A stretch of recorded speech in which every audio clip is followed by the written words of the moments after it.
16장. 바하사를 향한 하나님의 말씀이 하나니의 아들 예후에게 임했다. 내가 아무것도 아닌 너, 보잘것없는 너를 들어 내 백성 이스라엘의 지도자로 세웠건만 너는 여로보암이 걸어간 길을 그대로 밟아 내 백성 이스라엘로 하여금 죄를 짓게 하고 그로 인해 나를 진노하게 했다. 이제 내가 바하사와 그 정권을 불태워버리겠다. 느밧의 아들 여로보암과 같은 운명을 맞게 하겠다. 바하사의 백성 가운데 성읍 안에서 죽는 자들은 쓰레기나 뒤지는 개들의 먹이가 될 것이고 들판에서 죽는 자들은 썩은 고기를 먹는 까마귀들의 밥이 될 것이다. 바하사의 나머지 생애, 그 정권에 관한 기록은 이스라엘 왕 연대기에 남아있다. 바하사는 죽어서 자기 조상과 함께 디르사에 묻혔다. 그의 아들 엘라가 뒤를 이어 왕이 되었다. 이것이 바하사에게 일어난 일이다.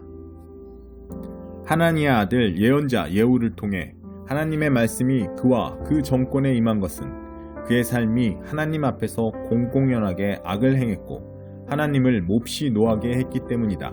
하나님께서 여로보암을 망하게 하셨는데도 바하사는 여로보암을 그대로 따랐다.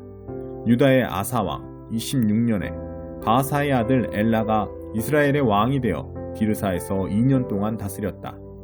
하루는 그가 왕궁 관리인 아르사의 집에서 취하도록 술을 마시고 있는데 그의 전차병력 절반을 통솔하는 지휘관 시므리가 엘라에 반역하여 음모를 꾸몄다. 시므리는 몰래 들어가 엘라를 때려 눕혀 죽였다. 유다의 아사왕 27년에 일어난 일이다. 시므리가 이어서 왕이 되었다. 시므리는 왕이 되자마자 바하사와 관련된 모든 자를 죽였다. 떠돌이 개들을 처리하듯 친척이나 친구 가리지 않고 모조리 없앴다. 예언자 예후가 전한 하나님의 말씀대로 시므리는 바하사 가문을 완전히 없애버렸다. 이것은 바하사와 그의 아들 엘라가 지은 죄의 대가였다. 자신들뿐 아니라 이스라엘까지 죄로 끌어들이고 미련한 우상들로 이스라엘의 하나님을 노하게 한 대가였다. 엘라의 나머지 생애, 그의 언행은 이스라엘 왕 연대기에 기록되어 있다. 유다의 아사왕 27년에 시므리는 디르사에서 7일 동안 다스렸다. 그때 이스라엘 군대는 블레셋의 성읍인 기브돈 근처에서 훈련 중이었다. 시므리가 왕에 맞서 음모를 꾸며 왕을 죽였다는 보고를 접한 이스라엘 군대는 바로 그곳 진에서 군사령관 오므리를 왕으로 세웠다. 오므리와 군대는 곧바로 기브돈을 떠나 디르사를 공격했다. 시므리는 자신이 포위되어 죽은 목숨이나 다름없게 된 것을 알고 왕궁 성체에 들어가 불을 지르고 죽었다. 그의 죄에 걸맞는 죽음이었다. 그는 하나님 보시기에 지극히 악하게 살았고 여로보암의 뒤를 따라 죄를 지었을 뿐 아니라 이스라엘까지 죄로 끌어들였다. 시므리의 나머지 생애, 그의 악명 높은 반역과 음모는 이스라엘 왕 연대기에 모두 기록되어 있다. 그 후에 이스라엘 백성은 두 패로 갈라져 절반은 기낫의 아들 디브니를 왕으로 지지했고 절반은 오므리를 원했다. 결국 오므리 편이 디브니 편보다 강하여 디브니는 죽고 오므리가 왕이 되었다. 유다의 아사왕 31년에 오므리가 이스라엘의 왕이 되어 12년 동안 다스렸는데 처음 6년은 디르사에서 다스렸다. 그러다가 그는 은 68kg을 주고 세멜렉에서 사마리아 산을 샀다. 그는 그 산을 개발하여 도성을 지었는데 원래 주인 세멜의 이름을 따서 사마리아라고 불렀다. 그러나 하나님의 일에 관해서는 악하게 살았는데 이전에 누구보다도 악했다. 그는 느밧의 아들 여로보암의 뒤를 따랐다. 자기뿐 아니라 이스라엘까지 죄로 끌어들여 하나님을 진노케 했는데 그야말로 이성과 감정이 모두 마비된 인생이었다.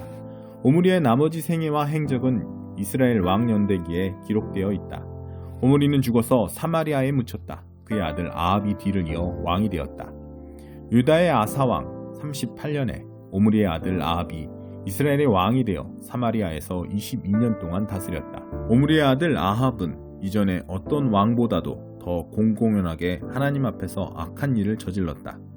그는 악행의 1인자였다. 느밧의 아들 여로보암의 죄를 반복하는 정도에서 멈추지 않았다. 그는 시돈왕 엣바알의 딸 이세벨과 결혼했으며 더 나아가 바알신을 섬기고 예배했다. 사마리아에 바알을 위한 신전을 짓고 그 안에 바알의 제단을 두었다. 또한 창녀 여신 아세라의 산당까지 지었다. 그를 향한 하나님의 진노는 이스라엘의 선왕들을 모두 합한 것보다도 더 컸다. 베델 사람 히엘이 여리고성을 다시 쌓았다가 끔찍한 대가를 치른 일도 아합이 다스릴 때 일어났다. 그는 성의 기초를 놓으면서 맏아들 아비람을 제물로 바쳤고 성문을 세울 때는 막내 아들 수굽을 제물로 바쳤다. 이로써 눈의 아들 여호수아의 예언이 정확히 이루어졌다. 3장 참된 생명이신 그리스도. 여러분이 진심으로 그리스도와 더불어 이 새로운 부활의 삶을 살고자 한다면 그렇게 행하십시오. 그리스도께서 주관하시는 것들을 추구하십시오. 발을 질질 끌며 땅만 쳐다보고 다니거나 바로 눈앞에 있는 것들에 관심을 빼앗기지 마십시오. 위를 바라보고 그리스도 주위에 무슨 일이 일어나고 있는지에 주목하십시오. 정말 중요한 일이 벌어지고 있는 곳은 바로 그곳입니다. 그분의 시각에서 사물을 보십시오. 여러분의 옛 삶은 죽었습니다. 여러분의 새 삶, 참된 삶은 구경꾼들에게는 잘 보이지 않겠지만 하나님 안에서 그리스도와 함께하는 삶입니다. 그분이야말로 여러분의 생명입니다. 기억하십시오. 여러분의 참된 생명이신 그리스도께서 이 세상에 다시 나타나실 때에 여러분의 참 모습, 여러분의 영광스러운 모습도 드러날 것입니다. 그때까지는 그리스도께서 그러셨던 것처럼 세상에 알려지지 않더라도 만족하십시오. 이는 죽음의 길과 관련된 모든 것, 불륜, 더러운 행위, 정욕, 무엇이든 하고 싶을 때 자기 마음대로 하려는 마음, 마음에 드는 것이면 무엇이든 움켜쥐려는 마음을 죽이는 것입니다. 그런 삶은 하나님이 만드신 것이 아니라 물질과 감정이 만들어낸 것입니다. 하나님께서는 그러한 삶에 진노를 바라십니다. 얼마 전까지만 해도 여러분은 더 나은 삶을 알지 못한 채 그 모든 행위를 일삼았습니다. 그러나 이제 더 나은 삶을 알고 있으니 그 모든 것을 영원히 확실하게 버리십시오. 분노와 급한 성미와 비열한 행위와 불경한 짓과 무례한 말을 버리십시오. 서로 거짓말하지 마십시오. 여러분은 옛 삶을 청산했습니다. 그것은 맞지 않는 더러운 옷과 같아서 여러분은 이미 그 옷을 벗어서 불 속에 던져 넣었습니다. 이제 여러분은 새 옷을 입었습니다. 여러분의 새로운 생활 방식은 창조주께서 하나하나 맞춤 제작하셔서 손수 꼬리표를 달아 놓으신 것입니다. 이제 낡은 생활 방식은 모두 쓸모없게 되었습니다.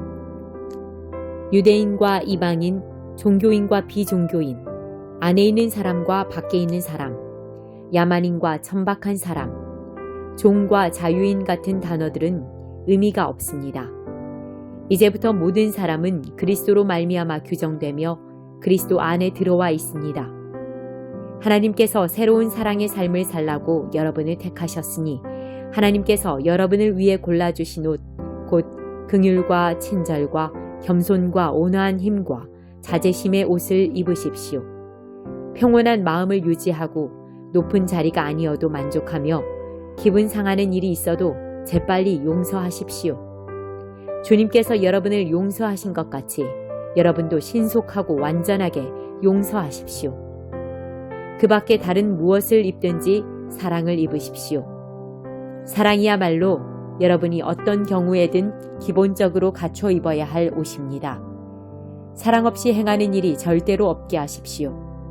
그리스도의 평화가 여러분을 서로 조화롭게 하고 보조를 맞추게 하십시오. 이것을 상실한 채 자신의 일에만 몰두하는 일이 없도록 하십시오. 그리고 감사하는 마음을 기르십시오. 그리스도의 말씀, 곧 메시지가 여러분의 삶을 마음껏 드나들게 하십시오. 메시지가 여러분 삶에 속속들이 스며들도록 충분한 자리를 만드십시오. 분별 있게 서로 가르치고 지도하십시오. 마음을 다해 하나님을 노래하고 찬양하십시오. 살아가면서 말이나 행위나 그 무엇이든지 주 예수의 이름으로 하고 걸음을 뗄 때마다 하나님 아버지께 감사하십시오. 아내 여러분, 남편에게 순종함으로 남편을 이해하고 지지해 주십시오. 그것이 주님을 영화롭게 하는 일입니다. 남편 여러분, 전심으로 아내를 사랑하십시오. 아내를 속이지 마십시오. 자녀 여러분, 부모가 여러분에게 하는 말을 따르십시오. 그것은 주님을 한없이 기쁘게 해드리는 일입니다. 부모 여러분, 여러분의 자녀를 너무 호되게 꾸짖지 마십시오. 그들의 길을 꺾지 않도록 하십시오. 종으로 있는 여러분, 이 세상 주인이 시키는 대로 따르십시오. 어물쩍 넘기지 마십시오. 최선을 다하십시오. 여러분의 진짜 주인이신 하나님께 하듯 마음을 다해 일하고 유산을 상속받을 때 충분히 보상을 받게 되리라고 확신하십시오. 여러분이 섬기는 궁극적인 주인은 그리스도이심을 늘 명심하십시오. 눈가림으로 일하는 굼뜬 종은 그 책임을 지게 될 것입니다.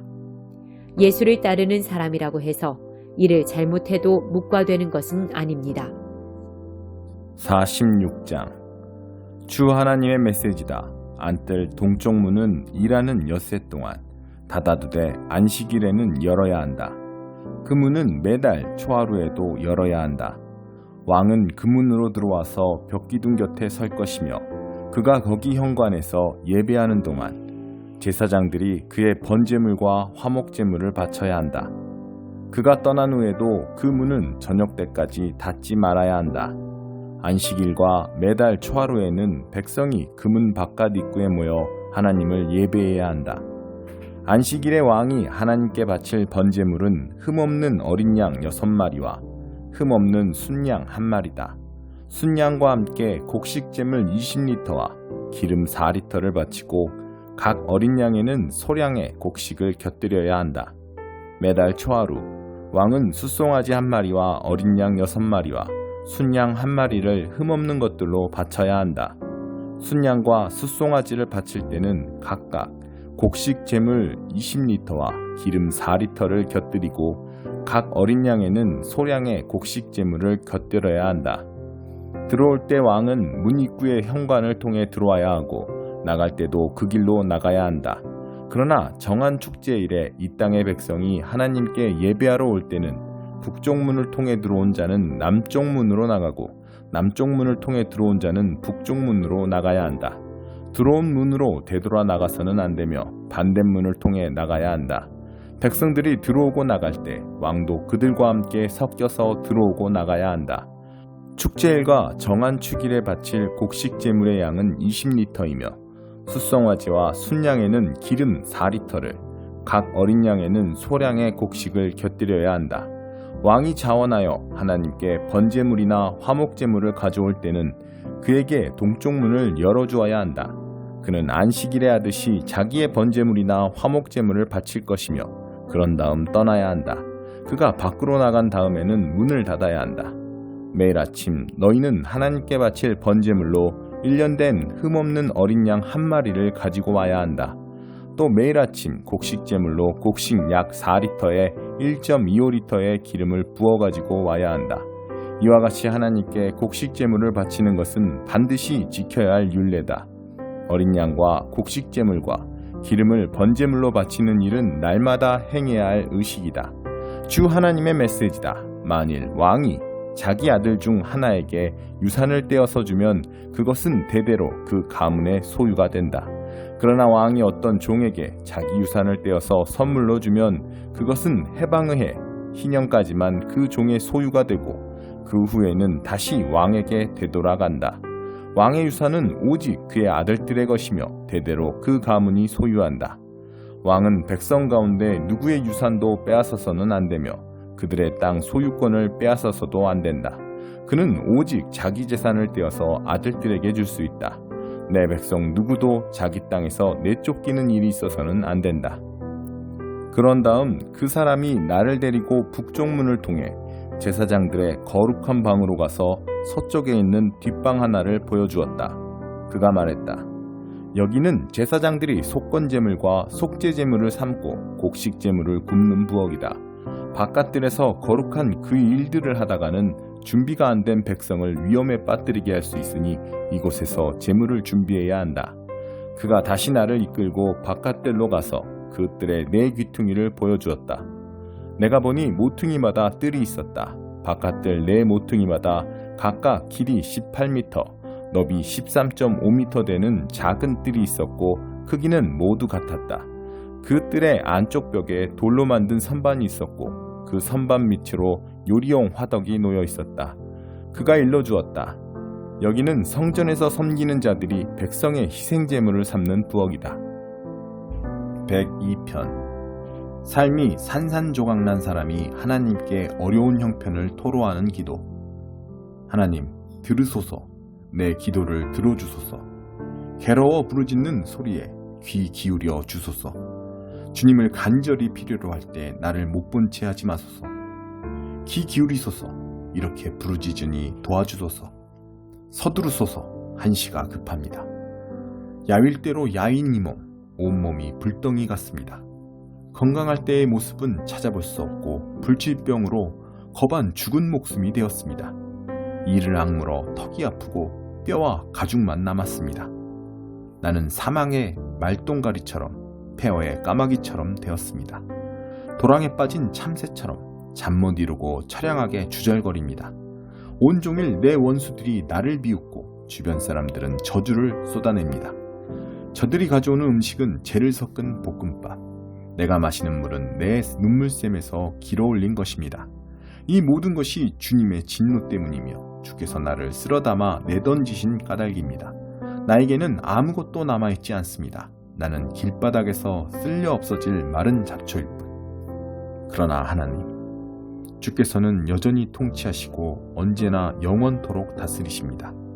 주께서 보좌에서 일어나 시온을 도우시리니 긍휼히 여기실 때가 되었기 때문입니다. 오, 주님의 종들이 이 도성에 쌓인 돌무더기를 애지중지하고 그 먼지를 보며 가슴 아파옵니다. 이방 민족들이 자세를 바로하고 주님의 영광을 보며 주님의 이름을 경배할 것입니다. 하나님께서 시온을 다시 세우시고 모든 영광 가운데 나타내셔서 불쌍한 이들의 기도를 들어주실 때 주께서는 그들의 기도를 내치지 않으실 것입니다.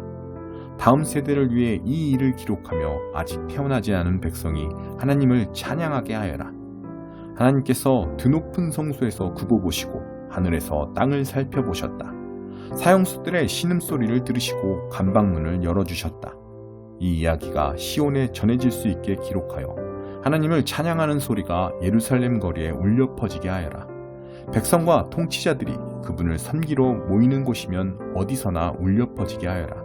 하나님께서 강한 능력으로 나를 무릎 꿇게 하시고 한창 때에 나를 꺾으셨으므로 내가 기도드렸다. 오, 부디 나를 죽이지 마소서.